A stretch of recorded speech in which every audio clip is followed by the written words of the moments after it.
did you do? I said, what for? What for? Okay. Sorry, what for what? Just for what? Andrea, I have remorse. For what, Max? For what I did. Okay.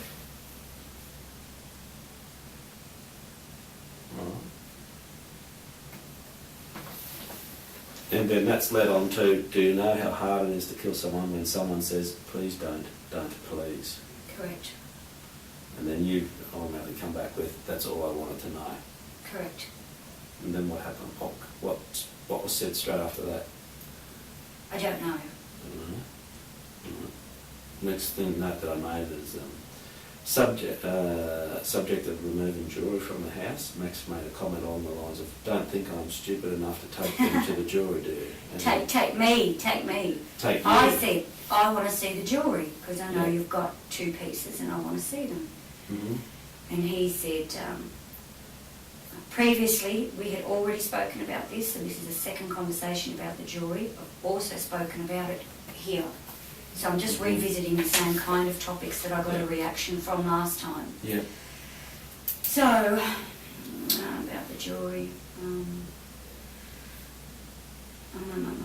he said, and I said, I know you got it because I said, I can see you hold it in your hand. He said, they searched my house, they looked everywhere. And I said, you're not going to be that stupid that you're going to have it in your house. And I said, no, you've put it somewhere. It's somewhere where you can get to. And you go and you see it whenever, you need to. But I don't believe you don't go and see it. And I said, why don't you take me to your special spot? And he said, then it wouldn't be special, would it? We need our own special spot. Because if I took you to a special spot, then I'll only have memories about somebody else, and you wouldn't want that. Alrighty. And then I said, anyway, I would like to see it. And I said, look, it's not like it's evidence. You can say you took it after when you found the bodies, that you knew the police were going to come and take the stuff because there'd been a murder in the house. Mm-hmm. You wanted, I said, just by sort of instinct, you just grabbed what you thought you might lose forever and you've pocketed it. So I said, it's not like, he said, oh, you don't really think I'm stupid enough to take you to them, do you? Worth a shot. Here we go. Mm. But has he actually acknowledged that he had removed something from the house? That he actually took something, or more or less it's just... No, the burglar took it. No, the burglar took it. There's definitely jewellery missing and the burglar took it. The person that did over the house. What I was going to say before was when we were talking about I would have left the house and... well, why did I leave the house and come back there? I mean, how would I have cleaned up the mess? Yeah. And then he said, he just went really quiet. And he said, the blood, Andrea, you should have seen it. There was just blood everywhere. It was just all over the walls and in the bathroom. And I said, Mum and Dad's bathroom? He said, no, not Papa's bathroom. That's why I insisted someone must think of the bathroom, because I don't know if he remembers telling me that or not. I don't even know if it's true. So at what point is he when he's relating this, as in, is this at the time, at clean-up time, for want of a better term? Yes, for want of a better term, clean-up time. Or is it subsequently when he discovered the bodies? No, my impression is it's clean-up time. It's your impression? Mm. What gave you that impression? How would I have cleaned up? So we're there, we're in there when he says, how would I have cleaned up? Mm-hmm. So that's where we are when we're talking. And then he says, the blood, Andrea, you should have seen the blood, it was just everywhere. Mm-hmm. Like he's almost surprised himself. And the reason why I have to separate that from the discovery of the bodies is because I've previously asked him over the years how much blood was around the house. And he says there wasn't. It wasn't like there were blood all over the walls or there was blood everywhere. There was a pool of blood where someone had pulled the cupboard out to sort of cover it. In Nim's room, there's blood trails and stuff. Yeah, so that's why I thought, well, you've been telling me for years that there was limited amount of blood. And then when you go into that situation, it's like when you ask him, blood really smells, doesn't it? Like it has that smell about it, okay? And he stops and goes, you know, it's like, yeah, I know that means nothing to you. But in the context of your discussions, Oh, I'm fascinated by his reaction to this kind of stuff, because it's, if you don't have a memory of that, you don't do something that signifies you have a memory, you see? he's relaying it back to something. Yeah, he's going, he knows what I mean. Yeah. Anyway, that all doesn't matter, because it's all not evidence and everything No. else. I know I'm not where I want to be yet. I just know that I'm getting closer and closer to being where I want to be. Where do you want to be, Andrea? I want him to confess to the point of just admitting it. I mean, he's already given me reasons why he won't confess. And if you're telling someone why you're scared to confess, and you know what they do to you in jail? I mean, there was a child involved. You know what they do to people that... So I've got to start to work out, okay, if I know that this and this are the reasons why you don't confess, but there's obviously something about you that's not sleeping and is pretty screwed up about it. So how do you alleviate those fears? You know, can you have a conversation where you can say, oh, well, you know, maybe they don't put you in the same place as where anyone's going to touch you, or, you know, it's just a... And what do you intend to do if that did actually happen? If what happened? He confessed to you. Clearly. I think I think if he confesses to me, he knows fully well what will happen. I'll say to him, But well, what do you intend to do? we have to go and tell somebody. Then I'm not leaving unless we go and tell somebody. Because that's your choice. So that'll kill me, but, you know, how long is that going to give him? Another 4 weeks out of jail? I mean, I don't just go missing for no reason. So... That's the way you see it playing out. Right. I'll keep going. At times, Max was putting his hands around your neck with thumb over the Adam's apple. One hand. One hand. While we were talking like that. Yeah. Okay. At one point, you placed his hand under your clothes and on your breast. Yep. Not a sexual thing, but a comfort thing. Yep, because he's doing this, and I don't think he even knows why he's doing it. So that's simultaneously happening, is it? Yeah, we're talking, and while we're talking, for some reason, and I don't know why, but he's just got his hand cupped like that while we're talking, and just his thumb's just got like a wee bit of pressure there. So... But what's led up to... What does he suddenly come up and just do that? Or he's not coming up, we're already sitting. Yeah, you're side by side or close. Just puts his head in there. So...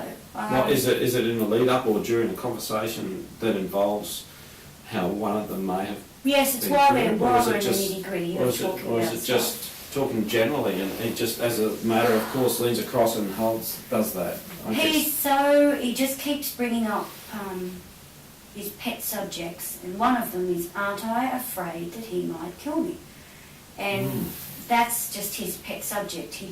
I keep going back to my pet subjects, he keeps going back to his, so is it, from what you're saying, my understanding of it is that perhaps it's his way of reminding you of this pet subject and the vulnerability. Yes, he wants me to know and understand that I'm in a very vulnerable position, and that, be it his choice, he only has to press his thumb a bit harder, or he's just letting me know. How do you feel about that then, when you've got his hand around your throat? I don't feel frightened, I don't feel... You're beyond that? Yeah, I'm beyond that, because that's psychological game now, yes. And if I give him what he wants, you know, if for example, if he's got his hand round like this, and I go, oh, that's a bit tight, Max, don't do that, please, right? Why? Do you feel uncomfortable? You see? Would he loosen up then? Would he loosen up? No, I think he'd give it to you just a wee bit tighter and say, why are you worried? Are you worried I might... You see? Because he likes to play that game. He's got this... And I've told him that. I said, you've got this attraction to scaring people. I said, you have this little bit of you get some kind of joy or something out of seeing people frightened of you. And I said, I see it just in your sense of humour, just in your mannerism. You'll jump out from behind a door and scare your poor old dad half to death. But I said there's something about you that really enjoys that, you know, that control. That. And I know, because he wouldn't lie on top of me going, you're scared of me right now. And of course that was another thing I mentioned, that from time to time you were lying upon each other. Is that right? Yeah. Yeah. Again, you indicated it wasn't a sexual thing. No, just hugging. Just hugging. So Yeah. it's a hugging thing. Yeah. In the seats of the car. Mm. The seats are what, up or down or? No, my Centre console, I assume. my side might be down a wee bit. Yeah. His feet are under the glove box, so he's diagonal. Yeah, and he okay. said, look, I can actually fit across your car. I like this car. Like he said, I'm 6'2", and it's nice I can actually lie down and give you a hug in your car. And I'm like trying to breathe because he weighs, I don't know, 90, 100 kilos. Okay. But I touch him a lot, and always touch him, hold his hand, all that. And I do that because sometimes there's just that wee bit of diffusing going on. I feel that, like if he puts his hands around my throat or whatever, if I just in a sort of a normal, innocent manner do what I did, like just take his hand and just sort of move it down there and then sort of start talking again, it changes his, you see it's like, oh, well, she's not playing the game, or she's not going to play the game. And it's the same with when we're in the park, and if he's got his hands around my throat and we're in the park and stuff, the best thing for me to do is if my legs are over his knees, like because you're straddled on the park bench, then I can sort of hold his hands and my knees are touching his, like facing each other. Legs, yeah. Yeah. But it you know, because the car presents a different scenario. Yeah. Arrangement, a different arrangement. Yeah. So whereas at park bench you can give each other a hug or you can do whatever, and a lot of that is him being very reflective too, because. Is he fairly touchy with you? Yeah, in a nice way, not in a. Oh, not. Yeah. Well, you've made it clear to me that it's not a sexual thing. Yeah. He is so. When he hugs you, he just hugs, you know. He like put his head in there, and he just goes really, really quiet, and he's sad, and he's. Everything about him changes. Like once when we were lying on the bed, and he was so excited I came around that, and he got these pillows and he threw them on the bed and he threw me down on the bed and he just like, you know, that sort of big embrace. And he tucked straight into here and that, and then he was going, you know, I just love this. This is just all I wanted. I just wanted love like this. You know, like there's nothing in it, but it's just so nice, and I don't even care about sex, you know. I mean, anyone can have sex, but, you know, this isn't about sex. This is from here. You see? Okay. All I ever wanted was. Yep. Which goes with my theory of rejection is something that triggered it eventually. Enough rejection. Finally, women are all about power. That's what he said to me back 4 or 5 years ago. You know, and that's why it's taken me so long to get as close to him, because I've had to prove that I'm bulletproof against everything, against his threats, against his... You don't fear him. Yeah, because I love him unconditionally, whether he's done it or not. End of story. Doesn't matter, but we have to do something about it. You make that clear to Yeah, him? all the time. We have to do something about it. How often did he put his hand around your neck in that last... In the last one at the car, it was just that time that I told you about. Yeah. And he gets a stare on his face that's not very healthy either. So it was only once in the car, was it? Yep. Okay.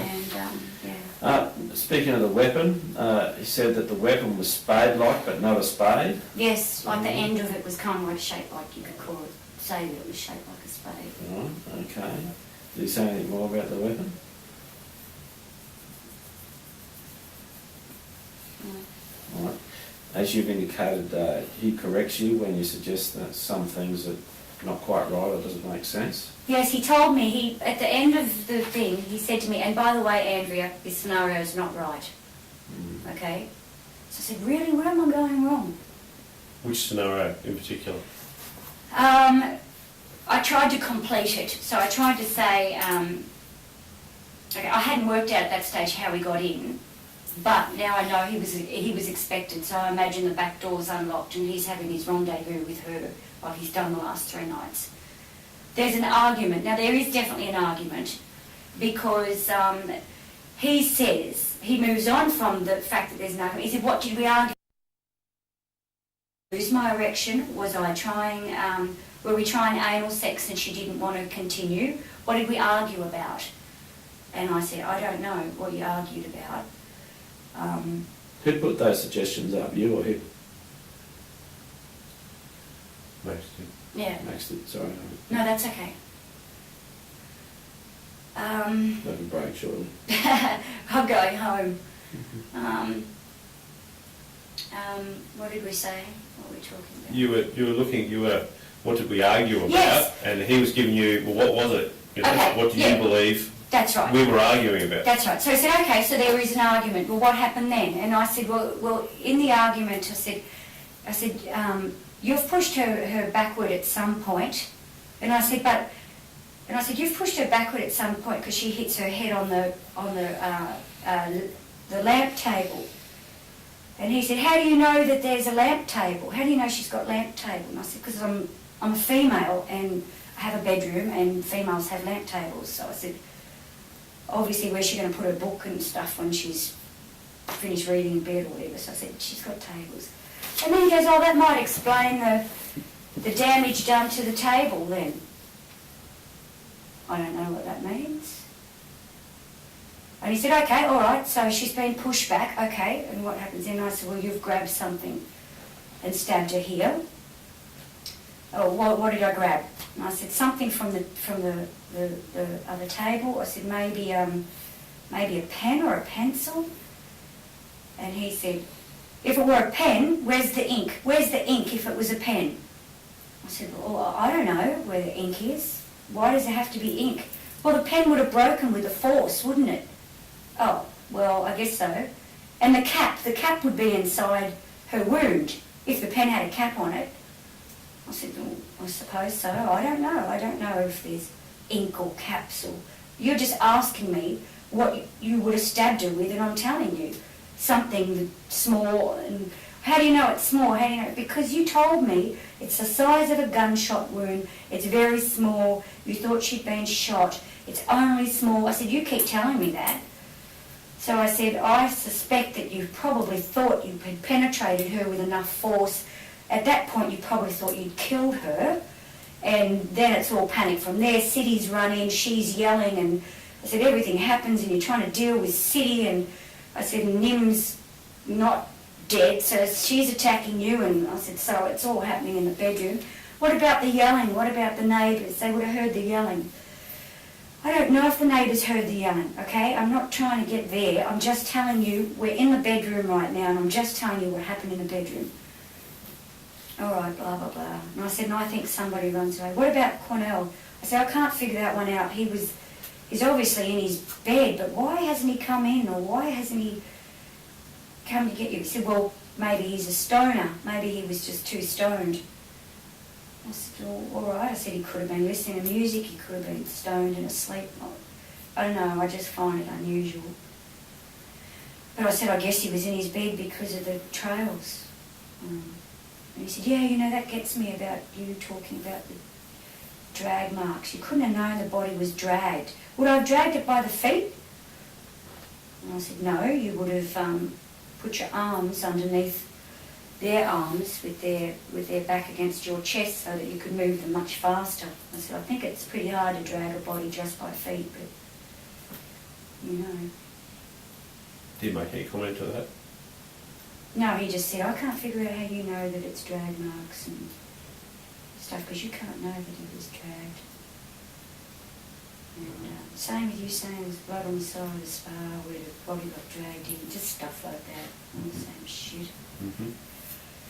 Yeah, and then I said about the bathroom, and I said about the weapon. As you know, I didn't think it was a thing. I thought the head must have been crushed, and because machete would have made such a mess. And then that's when he says, at the end of the sort of almost the whole thing. He said, after all that, he says, by the way, Andrea, your scenario is wrong. That's where I ended up. So I said, okay, where am I going wrong? I said, anyway, I'll just As a whole? think about it. As a whole, Okay. yes, Right. yes. So there's something I'm still not getting right. Would it be fair to say that through your discussions with Max, you're fairly certain, however, that any initial argument, as you call it, was in her bedroom?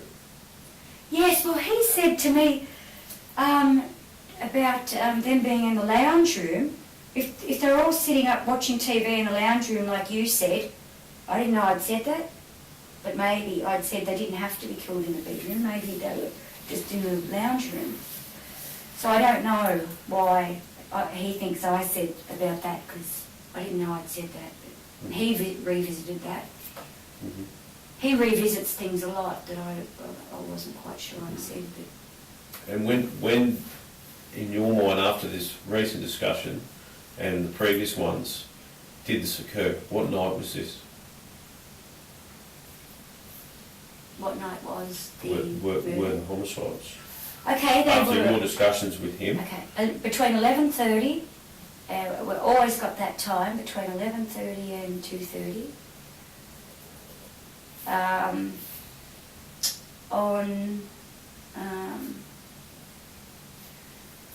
I've got to think, because we've talked about it so many times. I'd have it in my notes, Yeah. but I don't. I just can't recall. If- If I guess, I'd say anything, because Yeah, no, I know what you guess. it's It this may, Sunday or Monday. it may assist you that Max found the bodies on Tuesday, which was after the Easter weekend. That's public knowledge. Yes. But has he ever given any indications to you through these discussions on which night they were actually murdered?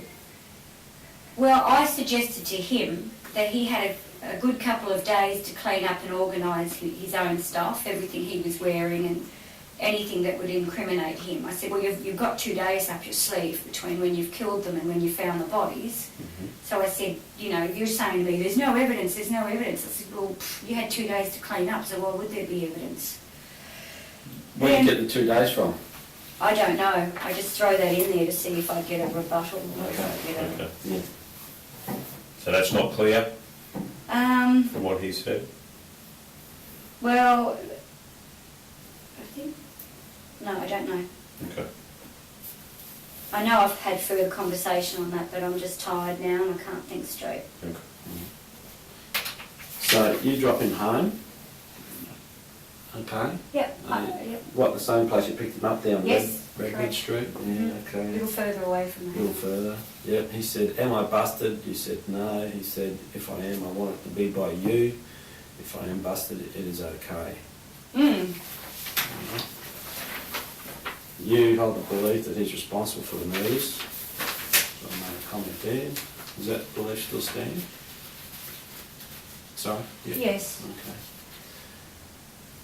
The 3 nights that he stayed over at the Singh house in the week leading up to the murders, showing he was invited in and therefore there's no forced entry at the time of the deaths. You drew a nexus, I guess, between that. And of interest, you picked vulnerable times to talk with him. I'd like to explore that a little bit. You made mention that it was his birthday, so it was a vulnerable time, and then you sort of look at vulnerable times or times that he might be more vulnerable to talk to you about. Correct. How does that sort of work? It just works that if something's been in the paper, if it's a birthday, if it's an anniversary, if it's the birth of his child, if it's anything in which a human being stops and has subliminal thought because we're not in control of it. So, I mean, I just put down that it just makes sense that's vulnerable times. The other thing is, when I contact him, if he asks me to come over or see him or he wants to ring me, it's usually when he's in a vulnerable mood. If he's strong and cocky and feeling pretty self-assured, he doesn't need me. So I can text him and he can go, yeah, g'day, and blah, blah, blah. But if she's just gone on an aeroplane and she's gone to see her ex-boyfriend who's a lawyer in Fiji and he's absolutely devastated and I'm texting, then he says, how come you're texting me? I haven't heard from you in 2 weeks and you ring me at all these strange times. You text me on airport day when, you know, I sort of really needed someone to talk to, and then you text me on when I was packing up the car because I was going to go away, and you text me and said you wanted to see me, so I put off going away so I could see you.